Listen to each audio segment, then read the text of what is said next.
Well, there's a new bill in Lansing that could make it easier for customers to return cans and bottles with that 10-cent deposit.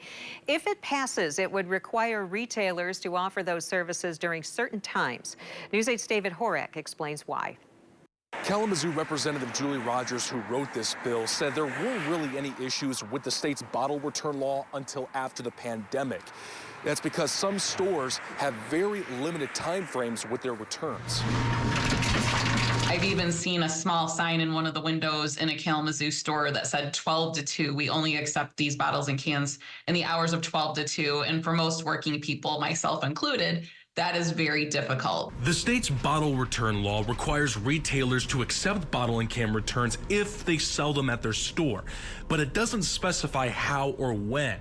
HB 5421, which has bipartisan support, would address that. If it passes, such retailers will be required to accept returns from 8 a.m. to 11 p.m. or during their posted business hours. So it's certainly not the intention of the bill to require stores to open additional hours. If you're, for example, open from 9 to 5, then those would be the hours you would be required to take the bottle and cans back.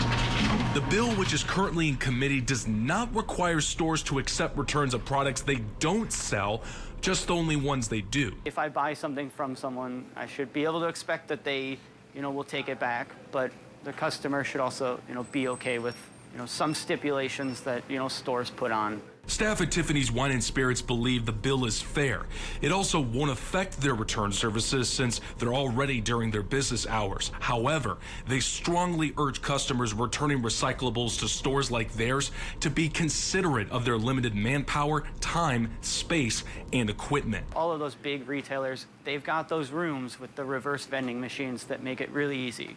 If it's not something they sell, if it doesn't recognize the barcode, spits it right out. At those smaller shops like ours, I'm that machine. I've got to know the products and I've got to recognize it. Now, there are bills introduced by Texas Township Representative Christine Morse and Kalamazoo Senator Sean McCann that would require retailers and stores to accept can and bottle returns even if they don't sell that particular product. But those bills are stuck in committee as of last July.